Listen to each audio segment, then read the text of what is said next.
بسم اللہ الرحمن الرحیم۔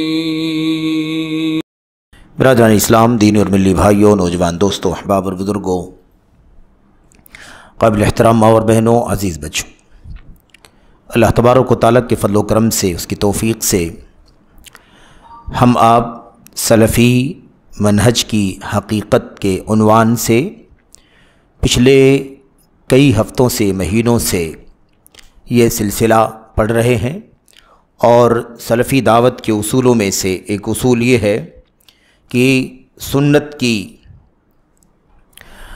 ضد، سنت کے خلاف بدعت جسے کہا جاتا ہے، اسے اچھی طرح سے جانیں، سمجھیں اور بدعت کی مذمت، اہل بدعت کی مذمت کریں اور اپنے آپ کو بدعت سے بچائیں۔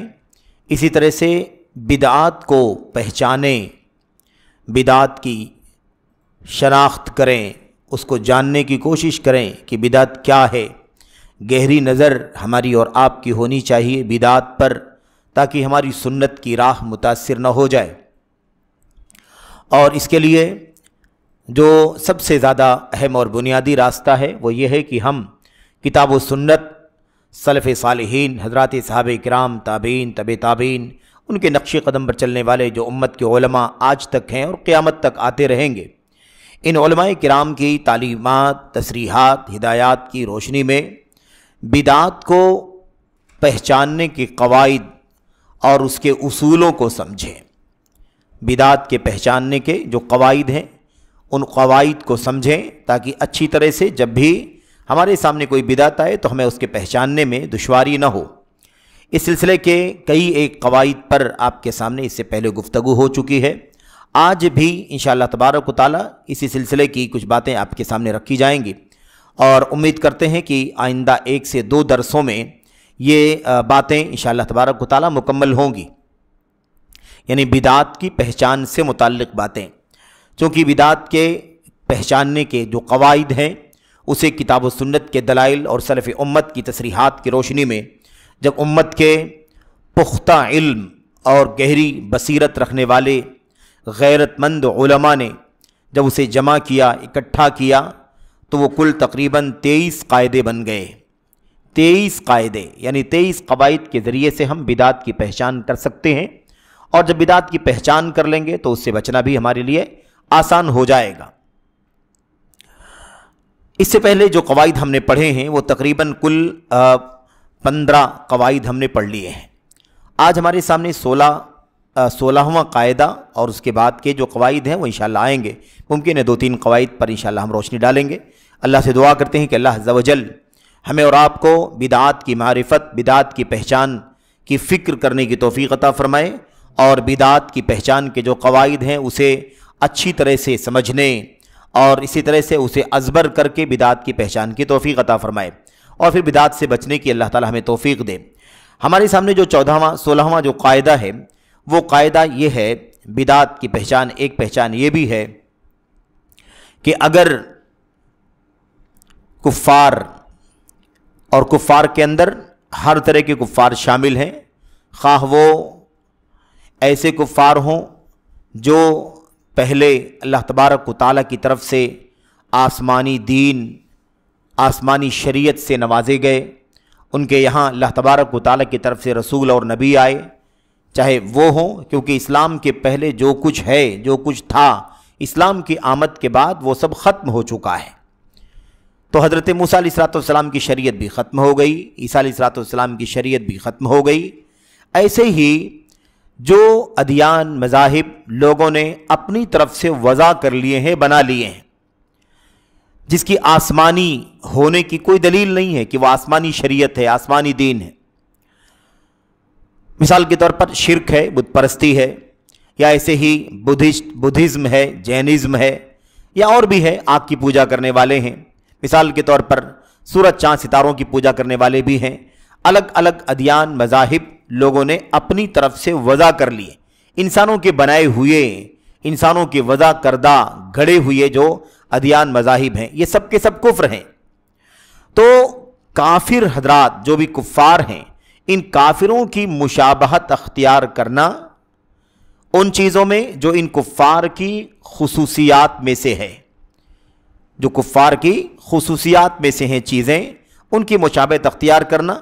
اب وہ جو کفار کی خصوصیات ہیں، چاہے اس کا تعلق ان کی عبادات سے ہو یا ان کا تعلق عبادات نہیں بلکہ کفار کے عادات و اطوار، رہن سہن سے اس کا تعلق ہو، اگر ان تمام چیزوں میں ہم ان کی مشابہت اختیار کریں گے یا کوئی مشابہت اختیار کرے گا، کوئی مشابہت ہوگی، تو یہ پہچان ہے کہ وہ دین اسلام کے اندر بدعت ہے۔ تو مشرکین اور کفار دین اسلام کے علاوہ جتنے بھی مذاہب اور ازم دنیا کے اندر ہیں، ان مذاہب کی ظاہر بات ہے کہ ہر مذہب کی کوئی نہ کوئی خصوصیت ہوتی ہے، ان کے یہاں کچھ خاص چیزیں پائی جاتی ہیں جو اس دھرم کے ماننے والے لوگ برتتے ہیں، اس کے مطابق عمل کرتے ہیں۔ کچھ عبادات ہوتی ہیں خاص، ہے نا، ان کی خصوصیات ہوتی ہیں، عبادات کے طور طریقے، عبادات ہوتی ہیں ان کے یہاں، وہ عبادات وہ انجام دیتے ہیں، یا ایسے ہی کچھ عادات ہوتے ہیں، یعنی طور طریقہ، رہن سہن، جو ان کے ہاں چیزیں رواج میں ہوتی ہیں، لیکن وہ ان کی خصوصیت ہے، وہ طور طریقہ، وہ عادت ہم جانتے ہیں کہ وہ فلاں دھرم کے لوگوں کے یہاں چلتی ہے، وہ عبادت فلاں دھرم کے لوگوں کے یہاں ہے۔ تو کسی بھی غیر اسلامی، ہے نا، اسلام کے سوا سب کفر ہے، اور کفار کی مشابہت اختیار کرنا ان کی خصوصیات میں، خواہ اس کا تعلق عبادات سے ہو یا ان کا تعلق عادات سے ہو یا عبادات اور عادات دونوں سے ہو، کیونکہ بعض چیزیں ایسی بھی ہیں جو عبادات بھی ہیں ان کے یہاں اور ان کے یہاں عادات کے قبیل سے بھی شمار کی جاتی ہیں۔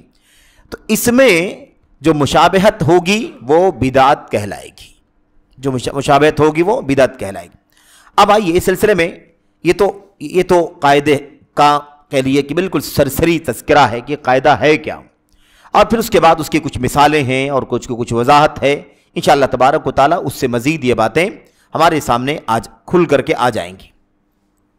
مثال کے طور پر کفار کے یہاں ایک طور طریقہ یہ پایا جاتا ہے کہ وہ چربی، شحم جس کو ہم کہتے ہیں عربی زبان میں، شحم، چربی کھانے سے بچتے ہیں، چربی کھانے سے بچتے ہیں۔ ایسے ہی مثال کے طور پر ایسے پرندے جو ناخن والے ہوں، ان ناخن والے پرندوں کو بھی کھانے سے وہ اپنے آپ کو روکتے ہیں۔ اب یہ بعض دھرموں کی خصوصیت ہے، کفار کے ہاں ہیں، خواہ وہ یہودیوں کے ہاں ہو، عیسائیوں کے ہاں ہو یا کسی اور مذہب کے ہاں یہ چیز پائی جاتی ہو۔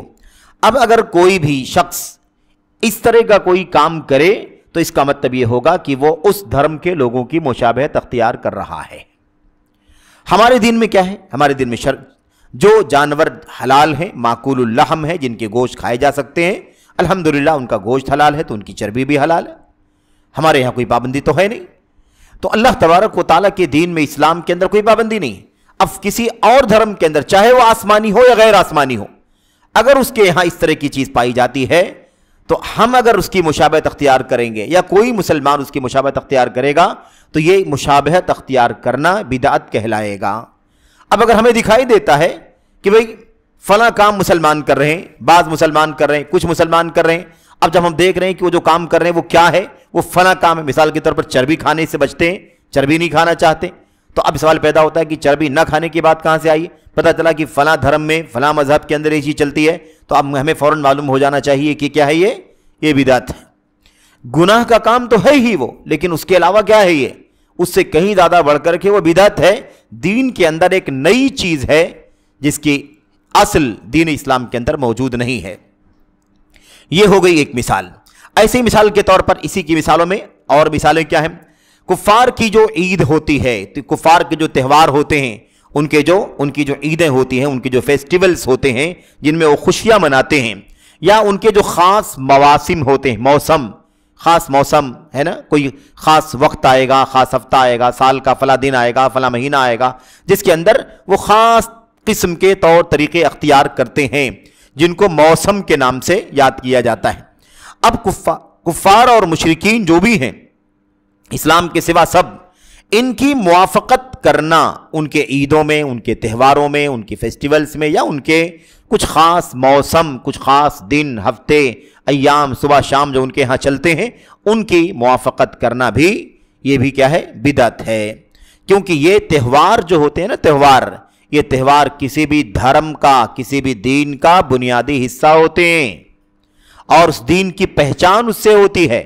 بھلا بتائیے کہ کیا ساری دنیا اس بات کو نہیں جانتی ہے کہ عید الفطر کے نام سے رمضان کے ختم ہونے پر شوال کی پہلی تاریخ کو جو عید منائی جاتی ہے، جس کو لوگ میٹھی عید کہتے ہیں عوام اپنی زبان کے اندر، ساری دنیا جانتی ہے، کسی بھی دھرم کے ماننے والے ہوں جانتے ہیں کہ جیسے ہی عید کا نام آئے گا، عید الفطر کا لفظ آئے گا، سب جان جائیں گے کہ مسلمانوں کے تہوار کی بات چل رہی.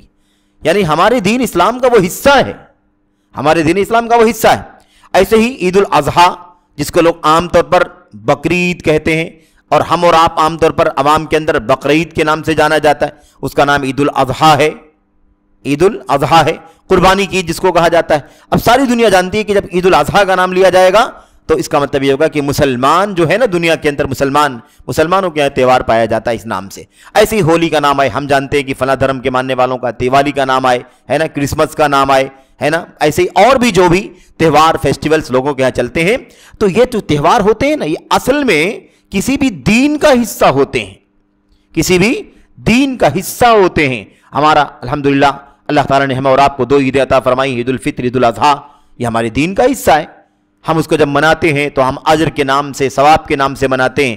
ہمارے لیے اس کے اندر تعلیمات ہے، ہدایات ہے، کیا کرنا ہے کیا نہیں کرنا ہے نا. ساری تعلیمات ہدایات کے ساتھ ہم الحمدللہ اپنی عیدوں کو مناتے ہیں. اور یہ بھی ہم جانتے ہیں کہ ان عیدوں کے اندر جو ہمارے بعض بھائی جو منکرات کرتے ہیں، گناہ کے کام کرتے ہیں، جب ان عیدوں کے موقع پر جب وہ گناہوں کے کام، منکرات کے کام کرتے ہیں تو ہمارے علماء اس پر ٹوکتے ہیں، کہتے ہیں بھائی یہ کیا کر رہے ہیں آپ، یہ غلط کر رہے ہیں آپ. اللہ تعالیٰ نے جو عید دی ہے اس عید کے اندر فلاں کام ہے، آپ جو کام کر رہے ہیں یہ تو ساری چیزیں نہیں ہیں دین اسلام کے اندر.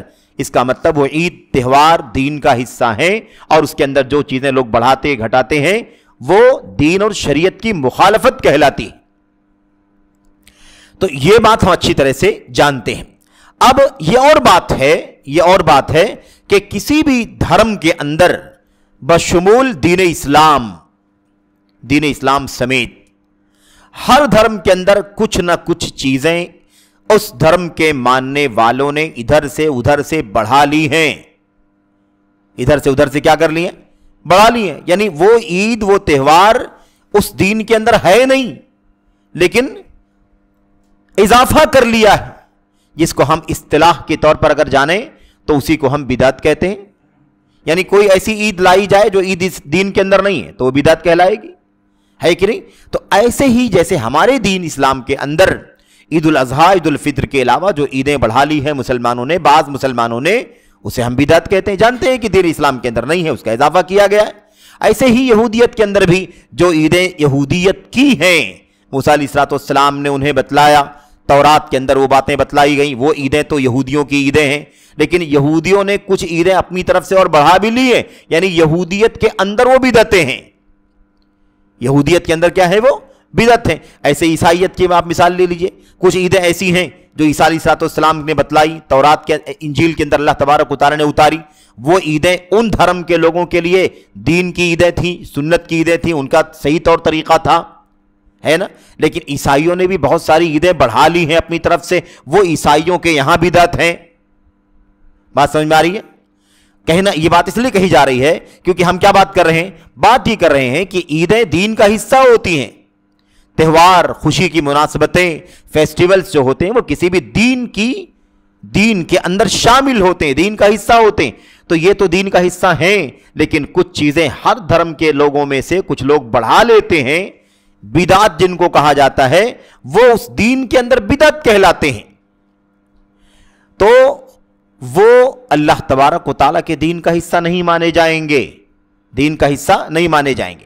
ابھی جو بات چل رہی ہے بدعت کی پہچان کا جو 16واں قاعدہ ہے وہ اس سے متعلق ہے کہ کافروں کے یہاں جو خصوصی چیزیں پائی جاتی ہیں، خواہ اس کا تعلق عبادت سے ہو یا خواہ اس کا تعلق عادات سے ہو، طور طریقے سے ہو، اگر ان کے اندر کوئی مشابہت اختیار کرے گا تو اس مشابہت کو بدعت کہا جائے گا.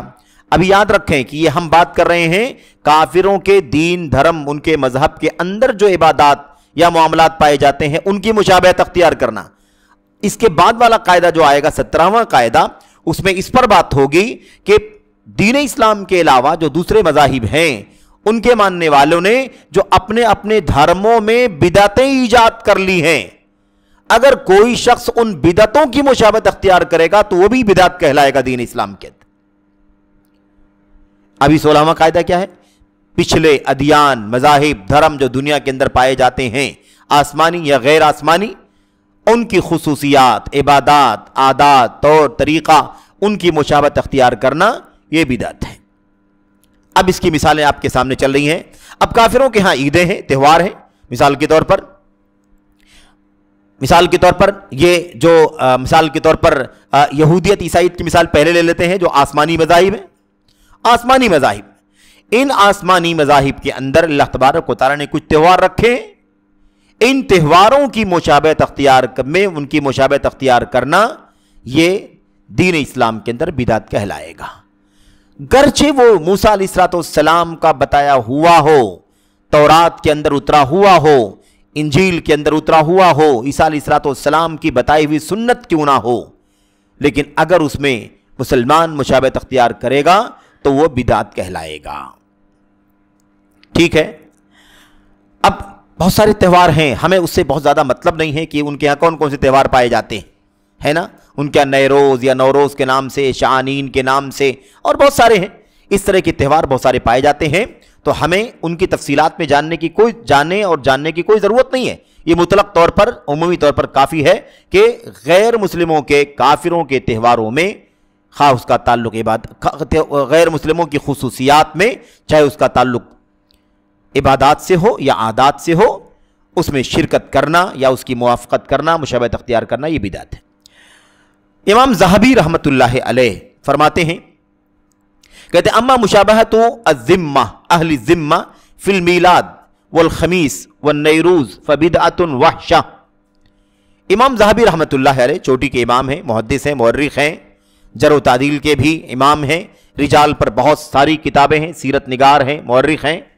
امام ذہبی رحمت اللہ علیہ فرماتے ہیں، کہتے ہیں اہل الذمہ، اہل الذمہ کون ہیں؟ وہ کفار، مشرکین جو اسلامی حکومتوں کے اندر اسلامی حکمران کی منظوری سے، موافقت سے، ہے نا، اسلامی ملکوں میں رہتے ہیں، اور مسلم حکمرانوں کی ذمہ داری ہوتی ہے کہ ان کی جان مال آبرو پر کسی طرح کا حملہ، کسی طرح کی زیادتی نہیں ہوگی۔ ان کو اہل الذمہ کہا جاتا ہے۔ یہ کون ہوتے ہیں؟ یہ سب کے سب غیر مسلم ہوتے ہیں، وہ کفار ہو سکتے ہیں، بت پرست ہو سکتے ہیں، ہے نا، مشرک ہو سکتے ہیں، یا ایسے ہی یہودی ہو سکتے ہیں، عیسائی ہو سکتے ہیں، بدھسٹ ہو سکتے ہیں، جین دھرم کے ماننے والے ہو سکتے ہیں، کوئی بھی ہو سکتے ہیں۔ بہرحال یہاں امام ذہبی فرماتے ہیں اہل الذمہ کی مشابہت اختیار کرنا، یعنی کفار کی مشابہت اختیار کرنا جو اسلامی ملکوں میں مسلمانوں کے حکمرانوں کی ذمہ داری پر، ان کی نگرانی میں وہ رہتے ہیں، ایسے لوگوں کی مشابہت اختیار کرنا کس میں؟ میلاد میں۔ میلاد، اب آپ دیکھیے کہ میلاد ایک تہوار ہے جو غیر مسلموں کے ہاں پایا جاتا ہے۔ عیسیٰ علیہ السلام کی پیدائش کا جشن مناتے ہے کہ نہیں؟ سب سے زیادہ مشہور ہے عیسائیوں کے ہاں۔ عیسائیوں کے دو بڑے تہوار جو ہیں، جو مشہور ہیں بہت زیادہ آج دنیا میں بھی، خاص طور پر جس کو جانا جاتا ہے، ان میں سے ایک کیا ہے؟ ایک وہی ہے جس کو عید میلاد مسیح کہتے ہیں، کرسمس کے نام سے جسے جانا جاتا ہے۔ دوسرا جو ہے جس کو سال کا آخری اور نئے سال کا آغاز منانے کے لیے ہیپی نیو ایئر کے نام سے، یعنی سال جدید، نیا عیسوی سال، اس نام سے جو تہوار، یہ دو تہوار عیسائیوں کے بڑے مشہور ہیں، معروف ہیں، جو عالمی سطح پر معروف بھی ہیں، اور اس کے پیچھے عیسائی دنیا ملینز بلکہ بلینز میں روپے خرچ کرتی ہے اس کو منانے کے لیے۔ خیر، اب ایسے ہی ان کے ہاں اور بھی جو بہت سارے تہوار ہیں، ان میں سے ایک تہوار ہے جس کا نام ہے الخمیس، خمیس نامی ایک تہوار ہے، ایسے نیروز نامی ایک تہوار ہے، یہ تہوار ان کے ہاں پائے جاتے ہیں۔ اب امام ذہبی فرماتے ہیں کہ ان کفار مشرکین کے تہواروں میں، چاہے وہ میلاد کا تہوار ہو، چاہے وہ مثال کے طور پر خمیس نامی تہوار ہو یا نیروز نامی تہوار ہو، ان تہواروں میں شرکت کرنا یا ان کی مشابہت اختیار کرنا فبدعۃ وحشہ، یہ بہت ہی خوفناک، دہشتناک بدعت ہے، خوفناک بدعت ہے۔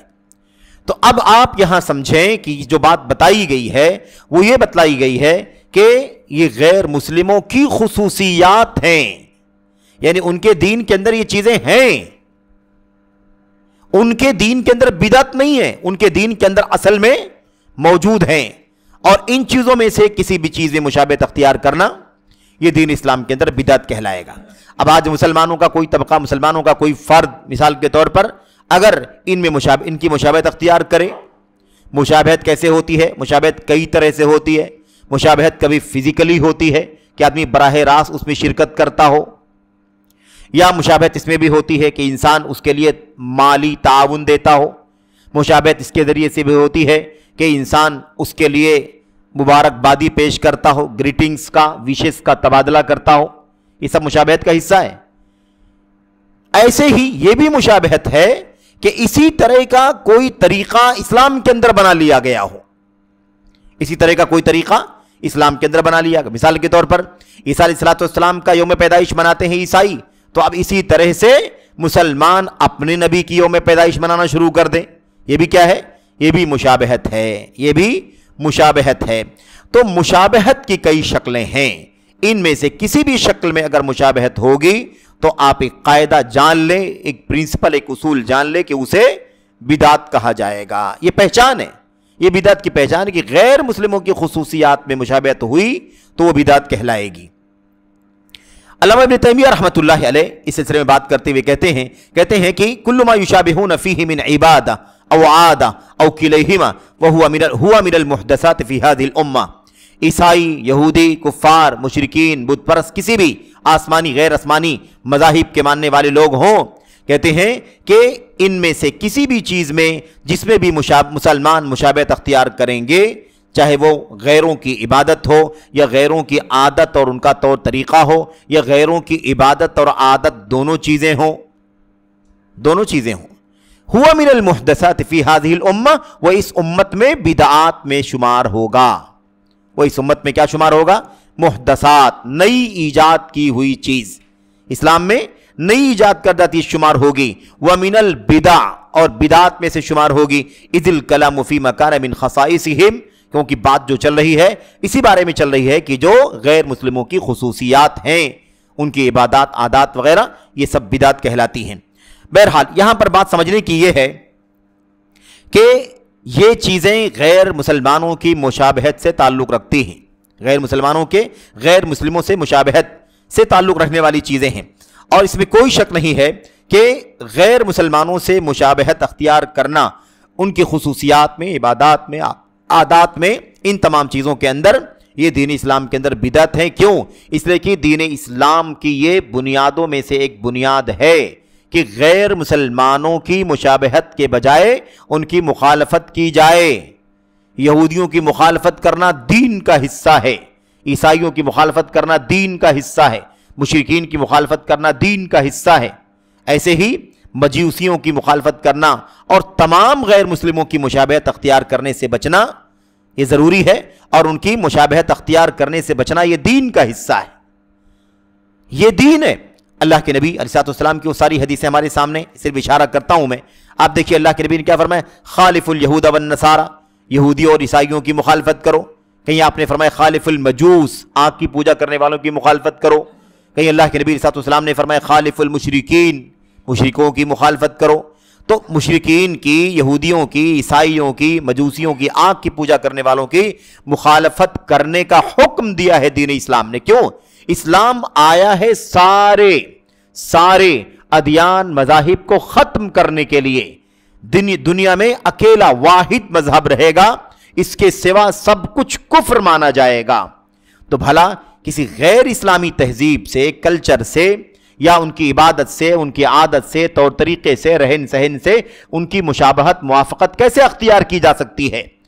موافقت کی جائے گی، مشابہت اختیار کی جائے گی تو وہ دین کا حصہ نہیں ہوگی بلکہ دین میں اضافہ کہلائے گی۔ اسی کو ہم بدعت کہتے ہیں۔ اس سلسلے میں ایک بات ہمیں یہ جاننا ضروری ہے کہ یہ جو بدعت ہے نا، یہ جو مشابہت والی جو بدعت کی پہچاننے کا جو قاعدہ بیان کیا جا رہا ہے، اور اس میں غیر مسلمانوں سے مشابہت کی بات ہو رہی ہے، اس میں بدعت کی وجہ کیا ہے؟ بدعت ہونے کی بنیادی وجہ کیا ہے؟ بدعت ہونے کی بنیادی وجہ یہ ہے کہ غیر مسلمانوں سے مشابہت اختیار کرنا یہ دین اسلام کا جو نظام ہے نا، سسٹم اللہ نے جو اتارا ہے، اس سسٹم کو ہی ڈیمیج کرنا ہے، اس کے خلاف بغاوت ہے ایک طرح سے۔ اسلام اترا ہے سارے غیر مذہب، غیر اسلام کو مٹانے کے لیے۔ والذی ارسل رسولہ بالہدی ودین الحق لیظہرہ علی الدین کلہ، اللہ تبارک و تعالیٰ نے اپنے رسول کو بھیجا بالہدی، ہدایت دے کر کے اور دین حق دے کر کے، لیظہرہ علی الدین کلہ، تاکہ اللہ تبارک و تعالیٰ اس دین اسلام کو سارے ادیان و مذاہب پر غالب کر دے۔ وَلَوْ كَرِهَ الْكَافِرُونَ وَلَوْ كَرِهَ الْمُشْرِكُونَ، اللہ نے الگ الگ دو جگہ کہیں اللہ نے فرمایا گرچہ مشرکوں کو ناگوار گزرے، گرچہ کافروں کو ناگوار گزرے، انہیں اچھا نہ لگے، ناپسندیدہ لگے، لیکن اللہ تعالیٰ نے دین حق کو اسی لیے اتارا ہے تاکہ سارے ادیان مغلوب ہو جائیں، دب جائیں، کچل جائیں، ختم ہو جائیں، اور دین اسلام سب پر غالب ہو جائے۔ تو جب دین اسلام اس لیے آیا ہوا ہے، تو اگر ہم غیر مسلمانوں کی مشابہت اختیار کریں گے تو آپ بتائیے کہ دین اسلام کا جو نظام اور سسٹم ہے اس کے خلاف بغاوت کا جھنڈا اٹھانا ہوگا کہ نہیں ہوگا؟ کہ اسلام ان کو مٹانے کے لیے آیا ہے اور ہم ان کی مشابہت اسلام کے نام پر، اسلام کے اندر رہتے ہوئے اسلام کے نام پر مشابہت اختیار کر رہے ہیں۔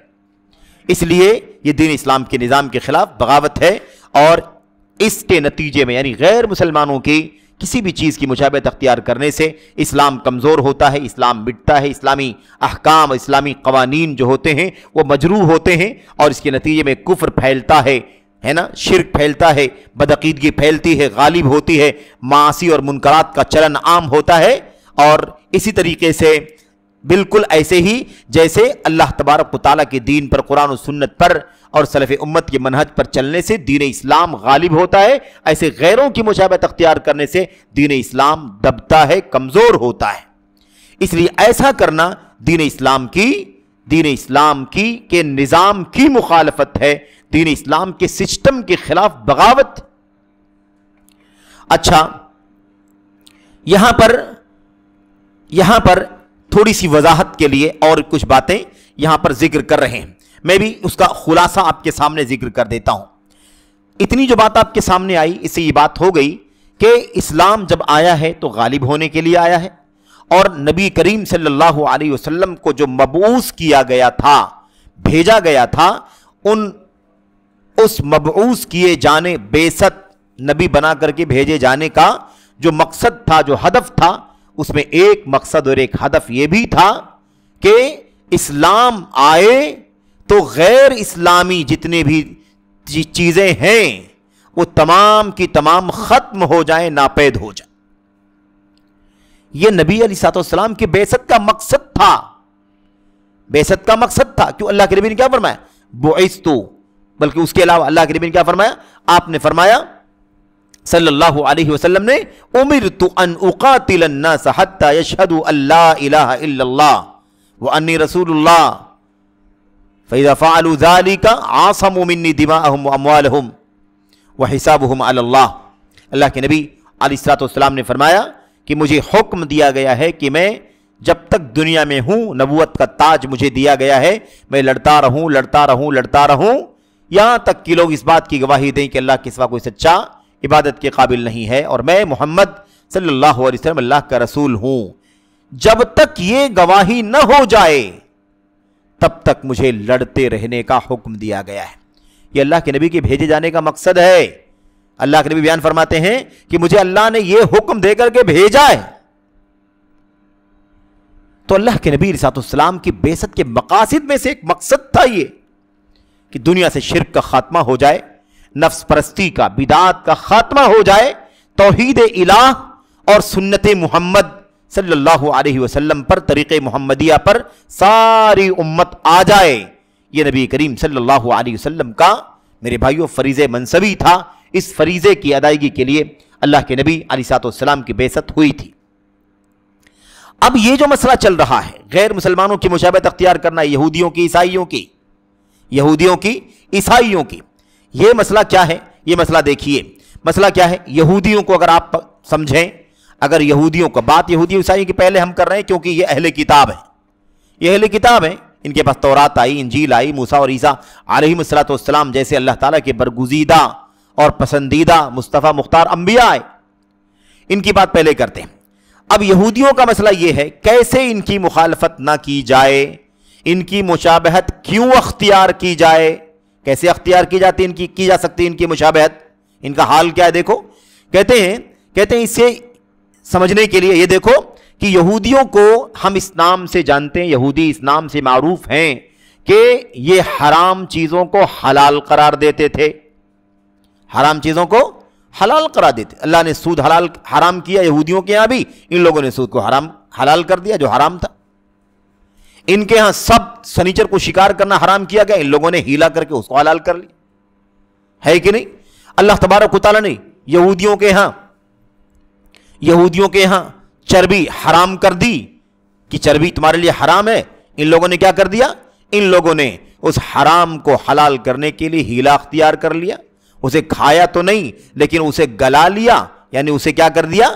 اسے تحلیل کر لیا، ٹھیک ہے، اور اس کے بعد اسے بیچ کر کے اس کا پیسہ استعمال کر لیا، ٹھیک ہے۔ تو اس طرح سے ان لوگوں نے، اب یہودیوں کی پہچان ہے یہ کیا؟ حرام کو حلال کرنے کے لیے ہیلا اختیار کرنا، ہیلا شوشہ بہانہ نکال کر کے ایک حرام کو حلال بنانے کی کوشش کرنا، یہ ان کا طریقہ ہے۔ عیسائیوں کو اگر ہم دیکھتے ہیں تو ان کا طریقہ کیا ہے؟ ان کا طریقہ یہ ہے کہ یہ لوگ جہالت کی زندگی گزارتے ہیں، جہالت کے ساتھ، لا علمی کے ساتھ عبادات کرتے ہیں، اور جب ان کے پاس علم نہیں ہے جہالت کے ساتھ عبادت کرتے ہیں تو جو ان کو اچھا لگتا ہے اس کو عبادت بنا دیتے ہیں، جو ان کو اچھا لگتا ہے اسے عبادت بنا دیتے ہیں۔ مثال کے طور پر عیسائیوں کے ہاں سب سے معروف چیز کیا ہے؟ ان کے ہاں سب سے معروف چیز ہے جس کو ہم لوگ بھی قرآن کریم کے الفاظ میں رہبانیت کے نام سے جانتے ہیں۔ رہبانیت، جس کو ہم لوگ اردو میں روحبانیت کہتے ہیں، یہ جو رہبانیت ہے کیا ہے؟ یہ یعنی سارے سماج سے کٹ کر کے، سب سے ایک دم سنیاس لے کر کے کنارہ کشی اختیار کر لینا، سماج سے دور، نہ کاروبار، نہ بزنس، نہ شادی، نہ بیاہ، نہ بچے، نہ تعلیم، نہ تربیت، یہ دنیا کی جھنجھٹوں سے اپنے آپ کو آزاد کر کے کسی جنگل جھاڑی میں جا کر کے جھگی بنا کر کے اور وہاں جا کر کے جو دل میں آئے تپسیا کرنا، یہ کیا ہے؟ اسی کو رہبانیت کہتے ہیں۔ اللہ تبارک و تعالیٰ فرماتا ہے ابتدعوها ما كتبناها علیہم، یہ جو رہبانیت ہے یہ عیسائیوں نے بدعت بنا لیا تھا، ایجاد کر لیا تھا، ہم نے لکھا نہیں، ہم نے ایسی کوئی تعلیم نہیں دی انہیں، لیکن لوگوں نے کیا کر لیا؟ ان لوگوں نے یہ طریقہ اختیار کر لیا۔ تو اللہ تبارک و تعالیٰ نے ان لوگوں کا مسئلہ کیا ہے؟ اللہ تعالیٰ کا غضب ہوا یہودیوں پر غضب کیوں ہوا؟ اس لیے کہ ان کا کام یہ تھا، ان کے پاس علم ہے لیکن علم کے مطابق عمل نہیں کرنا ہے، بلکہ ہیلا بہانہ اور اس کے علاوہ چال مکر فریب کر کے اللہ نے جو حرام کیا ہے اسے حلال کرنے کی کوشش کرنا، ان کا کارنامہ یہ۔ عیسائیوں کا کارنامہ یہ ہے کہ ان کے پاس علم ہی نہیں ہے، جہالت کی بنیاد پر یہ دین پر عمل کرتے ہیں، جہالت کی بنیاد پر عبادت کرتے ہیں، بندگی کرتے ہیں۔ تو اللہ تعالیٰ نے اسی لیے یہودیوں کو مغضوب علیہم، اللہ کے غضب کی مار جن پر پڑی اس نام سے یاد کیا، اور عیسائیوں کو الضالین کے نام سے یاد کیا کہ وہ گمراہ ہے۔ اب یہ دونوں طبقے جو آسمانی ہیں، ان دونوں کا حال اتنا برا ہے، ان کے پاس علم ہے تو عمل نہیں کرتے، اور ان کے پاس علم نہیں ہے، جہالت ہے، جہالت کے ساتھ عبادت کرتے ہیں۔ عبادت کے لیے علم ہونا چاہیے، علم حاصل نہیں کرتے، عبادت کی کوشش کرتے ہیں، عمل کرنے میں آگے بڑھتے ہیں۔ تو ان کے یہاں عمل نہیں ہے، علم ہے، عمل نہیں ہے، ان کے یہاں عمل ہے لیکن بغیر علم کے ہے، دونوں غلط۔ اب ان کی مخالفت کرنا دین کا حصہ ہے کہ نہیں حصہ ہے؟ اللہ تبارک و تعالیٰ نے ہمیں کہا کہ ہم اللہ سے دعا کرتے ہوئے کہیں اہدنا الصراط المستقیم صراط الذین انعمت علیہم غیر المغضوب علیہم ولا الضالین، اے اللہ ہمیں صراط مستقیم پر چلا، صراط مستقیم کی ہدایت عطا فرما، صراط مستقیم کی رہنمائی فرما۔ ان لوگوں کے راستے کی صراط مستقیم کن کو ملا ہے؟ جن پر تیرا انعام ہوا ہے، جن پر تیری نعمتوں کی برکھا ہوئی ہے، ان کا راستہ جو صراط مستقیم ہے اس پر چلا، اور صراط مستقیم علم اور عمل کا راستہ ہے۔ صراط مستقیم علم اور عمل کا راستہ ہے، علم حاصل کرنا ہے اور اسی علم کے مطابق عمل کرنا ہے، نہ اس میں اپنا طور طریقہ، نہ اپنی عقل، نہ اپنی طرف سے کوئی چیز اجر ثواب کے نام پر بڑھانا ہے، نہ کسی بھی طرح کی کوئی کمی کرنی ہے۔ جو کچھ قرآن و سنت میں اترا ہے بس اس کا علم حاصل کرنا ہے اور اس کے مطابق عمل کرنا ہے۔ یہ ہے اللہ تبارک و تعالیٰ کے انعام یافتگان کا راستہ، صراط الذین انعمت علیہم، جن پر تو نے اپنا انعام کیا، اور جن پر تیرا غضب ہوا ہے، جن پر تیری ناراضگی کی مار پڑی ہے، اور جو گمراہ ہیں ان لوگوں کے راستے سے اللہ تعالیٰ ہمیں بچائے رکھنا، ہمیں ان سے دور رکھنا۔ تو اب ہمیں یہ جاننے کی ضرورت ہے کہ ان دونوں کی مخالفت کرنا، ان دونوں کی مشابہت سے اپنے آپ کو بچانا دین ہے، اور ان کی مشابہت کرنا، ان کی موافقت کرنا، ان کا ساتھ دینا، ان کی عبادت کی طرح عبادت کرنا یا اس کے اندر ساز باز کرنا، تعلقات رکھنا، یہ سب کا سب کیا ہے؟ یہ بدعت ہے۔ اسی لیے امام سفیان ثوری رحمت اللہ علیہ نے کہا تھا، امام سفیان ثوری رحمت اللہ علیہ نے کہا تھا، کیا کہا تھا؟ ان من فسد من علمائنا ففیہ شبہ من الیہود ومن فسد من عبادنا ففیہ شبہ من النصارى۔ اس قول کو بہت اچھی طرح سے جاننے کی ضرورت ہے۔ سفیان ثوری رحمت اللہ علیہ چوٹی کے امام ہیں، محدث ہیں، اور سفیان ثوری جتنی 6 کتابیں ہیں نا، 6 کتابیں، بخاری، مسلم، ابو داؤد، نسائی، ترمذی، ابن ماجہ، یہ 6 کتابیں حدیث کے جس کو عام طور پر لوگ صحاح ستہ کہتے ہیں۔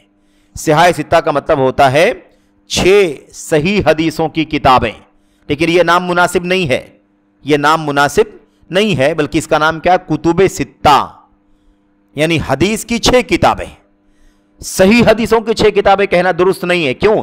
اس لیے کہ ان میں صحیح بخاری، صحیح مسلم کی تو بات ہی نہیں ہے، اس میں تو کوئی حدیث ضعیف کا معاملہ نہیں ہے، لیکن ابو داؤد، نسائی، ترمذی، ابن ماجہ، ان کے اندر بعض روایتیں ضعیف بھی ہیں۔ تو اس لیے اگر ہم کہہ دیں گے صحیح حدیثوں کی 6 کتابیں تو پھر یہ تعبیر صحیح نہیں ہوگی، اس لیے اس سے بچنا چاہیے اور کہنا چاہیے کتب ستہ، یعنی 6 حدیث کی کتابیں۔ اصول ستہ بھی اسے کہا جاتا ہے، یعنی حدیث کی 6 بنیادی کتابیں، یہ سب کہا جا سکتا ہے، لیکن صحاح ستہ کہنا مناسب نہیں ہے۔ بہرحال میں یہ کہہ رہا تھا کہ ان 6 حدیثوں کے جو محدثین ہیں نا، امام بخاری سے لے کر کے مسلم، ابو داؤد، نسائی، ترمذی، ابن ماجہ، یہ 6 کے 6 محدثین نے امام سفیان ثوری رحمت اللہ علیہ سے حدیث روایت کی ہے، یعنی سفیان ثوری رحمت اللہ علیہ ان حدیث کی 6 بنیادی کتابوں کے راوی ہیں، 6 کی 6 کتابوں کے راوی ہیں، سارے محدثین نے ان سے حدیث نقل کی ہیں۔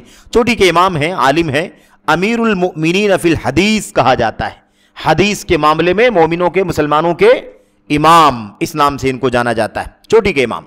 سفیان ثوری رحمت اللہ علیہ فرماتے تھے، کہتے تھے ان من فسد من علمائنا ففیہ شبہ من الیہود، یقیناً ہمارے علماء میں جو بگاڑ آیا ہے، ہمارے علماء میں جو بگاڑ آیا ہے، یا ایسا کہہ لیں ہمارے علماء جو بگڑ گئے ہیں، ہمارے علماء جو بگڑ گئے ہیں ان میں یہودیوں کی مشابہت ہے۔ جو علماء میں بگاڑ آیا ہے اس میں کس کی مشابہت ہے؟ یہودیوں کی مشابہت ہے۔ اور جو ہمارے عبادت گزاروں میں بگاڑ آیا ہے، عبادت، نیکی، تقوی، طہارت، تہجد، ہے نا، ایسے لوگوں میں جو بگاڑ آیا ہے، فساد آیا ہے، ایسے لوگوں میں ان کی مشابہت نصارہ سے ہے، عیسائیوں سے۔ تو امت محمد کے علماء میں جو بگاڑ آیا ہے ان کے اندر یہودیوں کی مشابہت، اور عبادت گزاروں میں جو بگاڑ آیا ہے ان میں نصارہ کی مشابہت ہے۔ کیسے؟ علماء میں بگاڑ، علماء میں بگاڑ کا مطلب کیا ہوتا ہے؟ علماء بگاڑ کا مطلب یہ ہے کہ علماء کے پاس علم تو ہے لیکن عمل نہیں ہے، جیسے یہودیوں کے پاس علم تو تھا لیکن عمل نہیں تھا۔ تو جب یہودیوں کے ہاں علم تھا، عمل نہیں تھا، تو اللہ تبارک و تعالیٰ نے ان کو کیا فرمایا؟ المغضوب علیہم، اللہ تعالیٰ کا غضب ہوا ان کے اوپر۔ تو اگر ہماری اس امت کے علماء کے اندر بھی وہی بیماری آ جائے، ہے نا، بعض علماء کے ہاں اگر وہ بیماری آ جائے کہ وہ علم کے مطابق عمل نہ کریں، تو مشابہت کس سے ہو جائے گی؟ ان یہودیوں سے مشابہت کہ ان کے پاس بھی علم تھا لیکن وہ عمل نہیں کرتے تھے۔ اس کے بعد کہتے ہیں اور جو ہمارے عبادت گزاروں میں فساد و بگاڑ آیا ہے، ان میں عیسائیوں کی مشابہت ہے۔ کیسے؟ عیسائیوں کے ہاں کیا طریقہ تھا بھائی؟ عبادت تو بہت کرتے تھے لیکن سب کے سب جہالت کی بنیاد پر۔ عبادت یعنی عمل جو ہے نا، عمل علم کے مطابق ہونا چاہیے۔ جیسے تیسے عمل کرے، جیسے تیسی محنت کرے، جیسے تیسے چلت پھرت کرے، جیسے تیسی دوڑ بھاگ کرے، یا جیسے تیسی رات رات شب بیداریاں کرے، جو اچھا لگے۔ مثال کے طور پر اب یہی دیکھ لو کہ یہ روحانیت کا راستہ کہ سب سے سماج اور معاشرے اور کنبے قبیلے سے کٹ کر کسی جنگل جھاڑی میں جا کر کے بیٹھ جانا اور کہنا نہیں نہیں بھائی ہم اللہ تعالیٰ کے لیے نیکی کا کام کریں گے، ہم اگر شادی کر لیں گے تو کیا اللہ کی عبادت کریں گے، بچے پیدا ہوں گے، ان کی ذمہ داریاں آئیں گی، کاروبار کرنا پڑے گا، روزی روٹی کی مشکلات آئیں گی، اس لیے سب چھوڑ کر کے کیا کریں؟ وہ سارے کے سارے لوگ یہ چھوڑ کر کے جا کر کے یہی سب کام کریں۔ تو جو مسئلہ ان کے ہاں ہے کیا ہے؟ عبادت بہت کرتے تھے لیکن علم کے مطابق نہیں، جہالت کے مطابق۔ تو اب اگر ہمارے یہاں بھی مسلمانوں میں عبادت گزار لوگ عبادت تو کریں لیکن علم کی روشنی میں نہ کریں، منمانی کریں، منمانی جو اچھا لگے نیکی کا کام کریں، بنا لیں 1000 مرتبہ یہ کہیں گے تو یہ ثواب ملے گا، 500 مرتبہ یہ کہیں گے تو ثواب ملے گا، ہے کہ نہیں؟ یا مثال کے طور پر لا الہ الا اللہ، یہ اللہ تبارک و تعالیٰ کا ذکر ہے بلکہ افضل الذکر ہے۔ افضل الذکر کیا ہے؟ لا الہ الا اللہ، افضل الذکر ہے بھائی۔ افضل الکلمات الاربع، الکلمات الاربع 4 کلمات، سبحان اللہ والحمدللہ ولا الہ الا اللہ واللہ اکبر، اور اللہ کے نبی نے فرمایا یہ 4 کلمات بڑے افضل ہیں، اور ان میں سب سے افضل ذکر کیا ہے؟ لا الہ الا اللہ۔ اس بات کا ایک گواہی دینا، اعلان کرنا کہ اللہ کے سوا کوئی سچا عبادت کے قابل نہیں ہے۔ اب یہ جو لا الہ الا اللہ ہے، ابھی تو عبادت ہے، ذکر ہے، لیکن اب لوگ ذکر کرنے، عبادت کرنے کے نام پر اس کے اندر اپنی منمانی کرنا شروع کر دیں، اپنا وضع کیا ہوا بنایا ہوا طور طریقہ شروع کر دیں۔ مثال کے طور پر کہیں کہ بھائی لا الہ الا اللہ بولنے میں ٹائم جاتا ہے، صرف اللہ اللہ ہی بولتے ہیں۔ لا الہ الا اللہ بولنے کے بجائے کیا بولنا شروع کر دیں؟ اللہ اللہ اللہ اللہ بولنا شروع کر دیں، تو اس میں زیادہ مرتبہ اللہ اللہ بولنے کا موقع ملے گا۔ لا الہ الا اللہ بولنے میں تو وقت جاتا ہے، اتنے میں تو 3 مرتبہ اللہ بولیں گے، یہ طریقہ بنا لے مثال کے طور پر۔ یا اس سے آگے بڑھیں، اس سے آگے بڑھ کر کے اللہ کو بھی مختصر کر کے صرف اور صرف ضمیر کے ساتھ یاد کریں، ہو کہیں۔ اب یہ چاہے ہوا کی ضمیر ہو جس کو وہ کہے، وہ کے معنی میں استعمال کیا جاتا ہے، اور یا پھر اللہ کا آخری الفابیٹ ہو پر پیش کے ساتھ یہ ہو، دونوں صورتوں میں یہ سوچ کر کے کہ بھائی صرف ہو کہیں گے اور دل سے یہ مراد لیں گے کہ اس سے مراد وہ ہے۔ کون ہے وہ؟ اللہ۔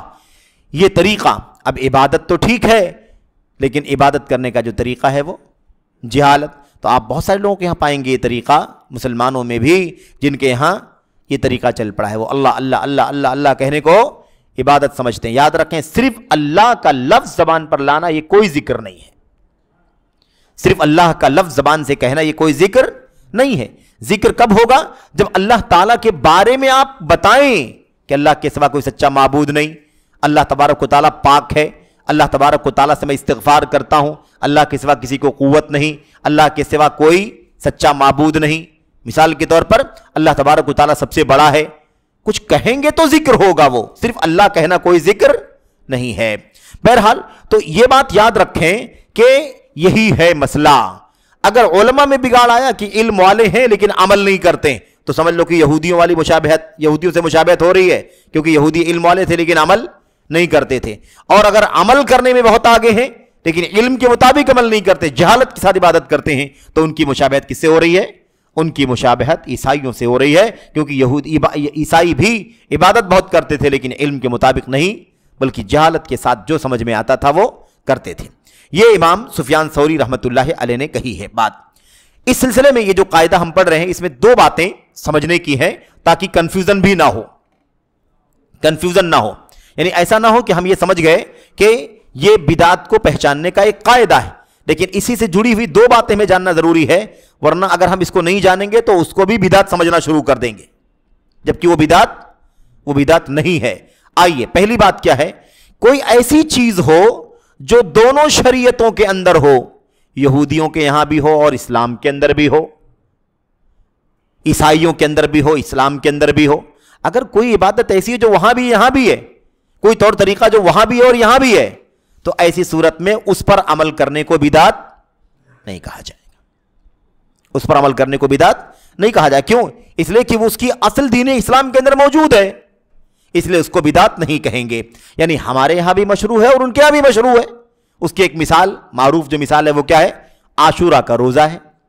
عاشورہ کا روزہ، اب عاشورہ کا روزہ یہودی بھی رکھتے ہیں، یہودیوں کے رکھنے کی وجہ سے ہم روزہ نہیں رکھتے عاشورہ کا، بلکہ ہم عاشورہ کا روزہ کیوں رکھتے ہیں؟ ہمارے اور آپ کے نبی محمد الرسول اللہ صلی اللہ علیہ وسلم نے اس کے اوپر نبوت کی مہر لگا دی، اور آپ نے جب پوری اس کی تاریخ کا پتہ چلا تو اللہ کے نبی صلی اللہ علیہ وسلم نے روزہ رکھا اور سارے مسلمانوں کو روزہ رکھنے کا حکم دیا. تو جب اس کے اوپر سنت کی مہر لگ گئی تو وہ دین بن گیا، اسلام بن گیا، شریعت بن گئی. اس لیے ہم عاشورہ کا روزہ رکھتے ہیں اور یہودی بھی رکھتے ہیں. اب یہودی بھی رکھتے ہیں، ہم بھی رکھتے ہیں، تو ہم یہ نہیں کہیں گے کہ بھئی ہم رکھ رہے ہیں روزہ، یہ تو یہودیوں کا طریقہ ہے، اس لیے کہ اس کی اصل ہمارے یہاں موجود ہے. اس لیے اس کو ہم کیا کریں گے؟ اس قاعدے سے مستثنا کریں گے، اس قاعدے سے مستثنا کریں گے. یا مثال کے طور پر نماز ہے، روزہ ہے، تو ان کے ہاں بھی نمازیں ہیں اور نمازیں ہیں، ان کے ہاں بھی روزے ہیں، طور طریقہ الگ ہو سکتا ہے ان کے ہاں، ہمارے یہاں الگ ہے. لیکن کوئی کہے کہ بھئی نماز تو نماز ہے، ان کے ہاں نماز ہم کیوں پڑھتے ہیں، تو اس کو بدعت نہیں کہیں گے. بھئی ان کے ہاں نماز ہے تو الحمدللہ ہم جو نماز پڑھتے ہیں اس لیے پڑھتے ہیں کہ ہمارے یہاں نماز موجود ہے، اس کا طریقہ موجود ہے، اس کی کیفیت موجود ہے، اس کے احکام مسائل بتائے گئے. ایسے ہی مثال کے طور پر روزے ہیں. تو ایسی صورت میں ہم یہ بات سمجھیں کہ ایسے مسائل جو ان کے یہاں بھی پائے جاتے ہوں اور ہمارے یہاں بھی پائے جاتے ہوں، اس پر عمل کرنا مشابہت نہیں کہلائے گا، اور جب مشابہت نہیں کہلائے گا تو بدعت بھی نہیں کہلائے گا. ایک بات.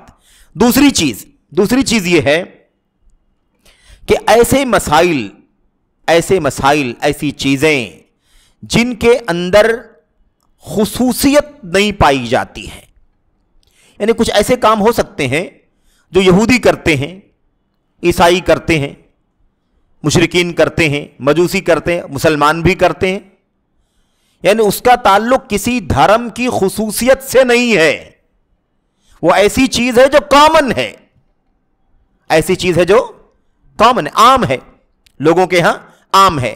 اس کا تعلق مثال کے طور پر انسانی زندگی کی جو طبیعت، انسانی زندگی کی طبیعت، بھائی وہ لوگ بھی جدید ٹیکنالوجی کا استعمال کرتے ہیں، ہر دھرم کا آدمی استعمال کرتا ہے کہ نہیں. یا مثال کے طور پر عبادت کرنے کے لیے وہ بھی اسٹرکچر بناتے ہیں اور عبادت کرنے کے لیے ہم بھی مسجدیں بناتے ہیں. تو اب یہ نہیں کہیں گے کہ بھئی یہ مشابہت. کیوں؟ اس کا تعلق خصوصیت سے نہیں ہے کہ بھئی انہی کی خصوصیت ہے کہ وہ مسجد بنائیں گے تو ہم کیوں بنائیں. نہیں، ہمارے یہاں مسجد موجود ہے. مثال کے طور پر ایسی اور بھی بہت ساری چیزیں ہو سکتی ہیں جس کا تعلق کسی دھرم کے ساتھ خصوصیت والا نہیں ہے بلکہ وہ عام چیزیں ہیں. اس کی ایک مثال یہ بھی سمجھ سکتے ہیں کہ بعض ایسے لباس جو ہر دھرم کا آدمی پہنتا ہے، ایسے لباس جس کو ہر دھرم کا آدمی پہنتا ہے نا، وہ یہودی بھی پہنتا ہے، عیسائی پہنتا ہے، مسلمان بھی پہنتا ہے، سارے لوگ پہنتے ہیں. تو وہ کسی دھرم کے ساتھ خاص نہیں ہے کہ وہ لباس ان کا ہے. تو جب خاص نہیں ہے تو پھر اس میں مشابہت نہیں پائی جائے گی، اس کو مشابہت نہیں کہا جائے گا، بلکہ وہ انسانی زندگی میں عام طور پر استعمال ہونے والی چیزیں ہیں جو عام طور پر کوئی بھی آدمی پہنتا ہے، استعمال کرتا ہے. تو اس میں مشابہت کا کوئی معاملہ داخل نہیں ہوتا، اور جب مشابہت کا معاملہ داخل نہیں ہوتا تو بدعت کا معاملہ بھی داخل نہیں ہوگا. اس لیے یہ دونوں شکلیں اس قاعدے سے مستثنا ہیں، اس کو کوئی بدعت نہیں کہہ سکتا. اگر کوئی کھڑا ہو جائے کہ بھئی آپ کیوں پہنے پینٹ شرٹ، یہ بدعت ہے، تو ہم کہیں کہ بھئی یہ بدعت نہیں ہے. کیوں نہیں بدعت ہے؟ وہ کہے گا کیوں بدعت، آپ سے کہیں کیوں بدعت ہے، وہ کہے گا یہودی پہنتا ہے، عیسائی پہنتا ہے. تو اس کا جواب کیا؟ اس کا جواب یہ ہے کہ بھئی یہودیوں کی خصوصیت تو نہیں ہے کہ ان کے دین کا حصہ ہے، یہودیوں کے دین کا حصہ تو نہیں ہے، نہ ان کی عبادت کا حصہ ہے، نہ ان کے طور طریقے کا حصہ ہے کہ ان کے ساتھ خاص ہے وہی پہنتے ہیں، نہ عیسائیوں کے ساتھ خاص ہے. ایک لباس ہے جو سماج میں، معاشرے میں، دنیا میں چلتا ہے لباس وہ، اور کوئی بھی دھرم، کسی بھی دھرم کا ماننے والا آدمی اسے پہنتا ہے، تو اس کو بدعت نہیں کہا جائے گا. ہاں اس کے علاوہ مسائل پیدا ہو سکتے ہیں کہ بھئی وہ مثال کے طور پر چست ہے، بہت زیادہ چست ہے، بہت زیادہ باریک کپڑے کا ہے، یا ٹخنے سے نیچے لٹک رہا ہے، یا ریشم کا ہے، یا عورتوں کے لباس سے ملتا جلتا ہے، یہ سارے منکرات پائے جائیں گے تو اس پر الگ بات ہوگی، لیکن بدعت کا حکم اس کے اوپر نہیں لگے گا۔ کوئی ایسا لباس کی کوئی ایسی شکل جسے کسی دھرم نے اپنے لیے خاص طریقہ بنا لیا ہو تو اس کام کو کرنے سے مشابہت لازم آئے گی، لیکن عام طور پر یہ چیز مشابہت سے باہر ہے۔ تو ہمارے سامنے یہ 16واں قاعدہ ہے، بالکل اختصار کے ساتھ جو ہم نے آپ کے سامنے پیش کیا ہے۔ اس قاعدے کے اندر یہ بات ثابت ہوتی ہے کہ غیر مسلموں کے عبادات، عادات، طور طریقے، اس کے اندر مشابہت اختیار کرنا یہ بدعت ہے، اور اس کی دو شکلیں جو مستثنیٰ کی گئی ہیں وہ اس سے مستثنیٰ ہیں۔ یہ قاعدہ ہے۔ اس کے علاوہ ایک قاعدہ اور ہے، 17واں قاعدہ۔ اس 17ویں قاعدے کے اندر میں صرف اشارہ کروں گا، اس پر بات انشاءاللہ اگلے درس میں کریں گے، اگلی ملاقات میں۔ وہ قاعدہ کیا ہے؟ غیر مسلموں کفار کے یہاں جو بدعتیں پائی جاتی ہیں، عیسائیوں کے دین کا حصہ نہیں ہے، بلکہ عیسائیوں نے وہ بدعت بنا لی ہے۔ یہودیوں کے دین کے اندر بھی وہ نہیں ہے، یہودیوں نے بدعت بنا لی ہے۔ تو اگر آج کوئی ان غیر مسلمانوں کی بدعتوں کی مشابہت اختیار کرے گا تو بھی بدعت کہلائے گا۔ یہ تو دوہری بدعت ہوگی نا، یہ تو دوہری بدعت ہوگی، ڈبل۔ کیوں؟ اس لیے کہ وہ ہمارے، جب ان کے یہاں دین نہیں ہے تو ہمارے یہاں بدرجہ اولا دین نہیں، انہی کا دین نہیں ہے بلکہ ان کے یہاں بدعت ہے۔ تو ہم نے کیا کیا ہے؟ ہم نے ان یہودیوں کی بدعت کو اپنے دین کا حصہ بنا دیا، عیسائیوں کی بدعت کو ہم نے اپنے دین کا حصہ بنا دیا۔ تو ایسی صورت میں یعنی اس کا مطلب کیا نکلا؟ مطلب یہ نکلا کہ بھئی ہمارے دین میں، قرآن میں، ہمارے نبی صلی اللہ علیہ وسلم کی سنت میں نہیں ہے، بدعت ہے، وہ ہے کہ نہیں؟ یہ کافی بدعت ہونے کے لیے، لیکن اس کا مسئلہ کیسا ہے؟ اس کا مسئلہ یہ ہے کہ ہمارے نبی نہیں، دنیا کے کسی نبی نے اس کو دین نہیں سمجھا ہے۔ سمجھ رہے ہیں نا؟ حتیٰ کہ موسیٰ علیہ السلام جو اللہ کے نبی تھے، انہوں نے بھی اس کو دین نہیں سمجھا، عیسیٰ علیہ السلام نے بھی اس کو دین نہیں سمجھا۔ تو ہمارے نبی صلی اللہ علیہ وسلم کا جو طریقہ نہیں وہی بدعت ہے، تو یہ تو ایک ایسا مسئلہ ہے جو نہ ہمارے نبی نے کیا ہے، نہ موسیٰ نے کیا ہے، نہ عیسیٰ نے کیا ہے۔ سمجھ رہے ہیں؟ اس لیے بھی کیا ہے؟ بدعت ہے۔ تو اس کے بارے میں انشاءاللہ تبارک و تعالیٰ بات آئے گی اور اس کی مثالیں بھی آپ کے سامنے آئیں گی۔ یہ بدعت کے قواعد کے سلسلے میں ایک قاعدہ تھا جو آپ کے سامنے پیش کیا گیا، یہ 16واں قاعدہ تھا، اور اس کے بعد ابھی 2 قاعدے اور ہیں، 18 قاعدے تک ایک سلسلے کی قاعدے ہیں، اور اس کے بعد 19، 20، 21، 22، 23 5 قاعدے الگ ہیں جس کی الگ نوعیت ہے، جس کے اندر بدعت اصل میں نہیں ہوتی ہے بلکہ بدعت اضافی ہوتی ہے، اور اضافی ہونے کی وجہ سے اسے بھی دین اسلام کے اندر بدعت سمجھا جاتا ہے۔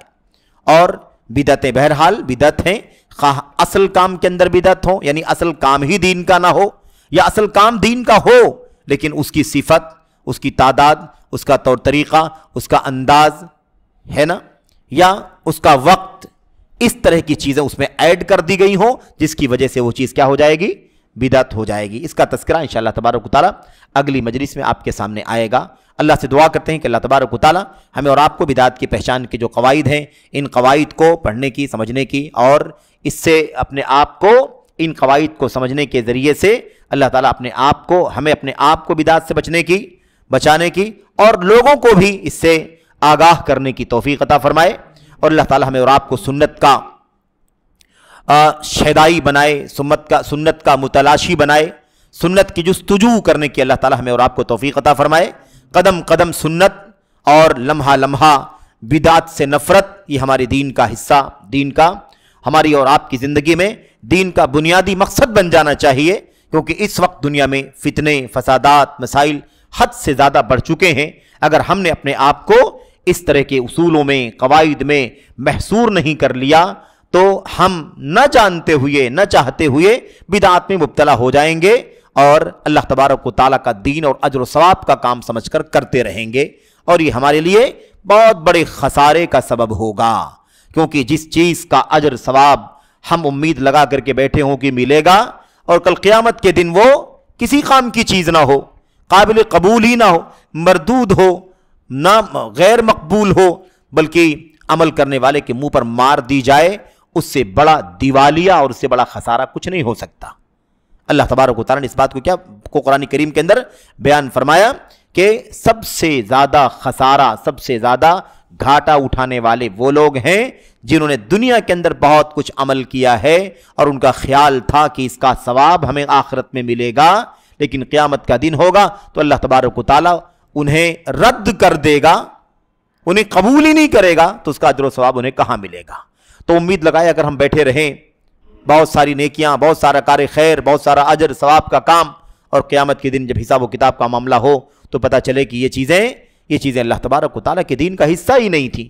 تو بدعات سے آگاہ رہنا، لوگوں کو آگاہ کرنا، یہ ہماری ذمہ داری ہے، اور ہمارے اسلاف کا یہی طریقہ رہا ہے، ہمارے اسلاف کا یہی طریقہ رہا ہے۔ ابن مسعود رضی اللہ تعالیٰ عنہ بار بار چیخ کر یہ بات کہتے تھے، اے لوگو اتبعوا ولا تبتدعوا فقد کفیتم، اے لوگو اتباع کرو، اتباع بس، نبی کی سنت پر چلو، نبی کی راہ پر چلو، ولا تبتدعوا، نیا راستہ مت نکالو، بدعتیں مت پیدا کرو، بدعتوں پر عمل مت کرو، فقد کفیتم، تمہیں نیا کچھ نکالنے کی گنجائش ہی نہیں ہے، جو کچھ اللہ نے تمہیں دیا ہے قرآن و سنت میں بس وہ تمہارے لیے کافی کر دیا گیا ہے، اس میں تمہارے لیے کفایت ہے، یعنی کافی ہے تمہارے لیے، نیا بڑھانے کی کوئی گنجائش نہیں ہے، اور اگر تم نے نیا بڑھایا، کسی بھی نام سے بڑھایا، تو یاد رکھو کل بدعت ضلالہ، ہر بدعت گمراہی ہے۔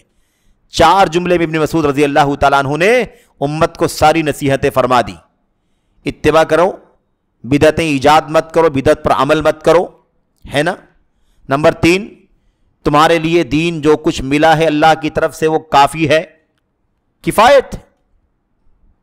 چوتھی چیز، کچھ بھی نیا نکالو گے، کتنا بھی اچھا نظر آئے، کتنا بھی دل کو بھائے، کل بدعت ضلالہ، ہر دین اسلام میں ہر ایجاد کی ہوئی نئی چیز بدعت ہے، اور ہر بدعت گمراہی ہے۔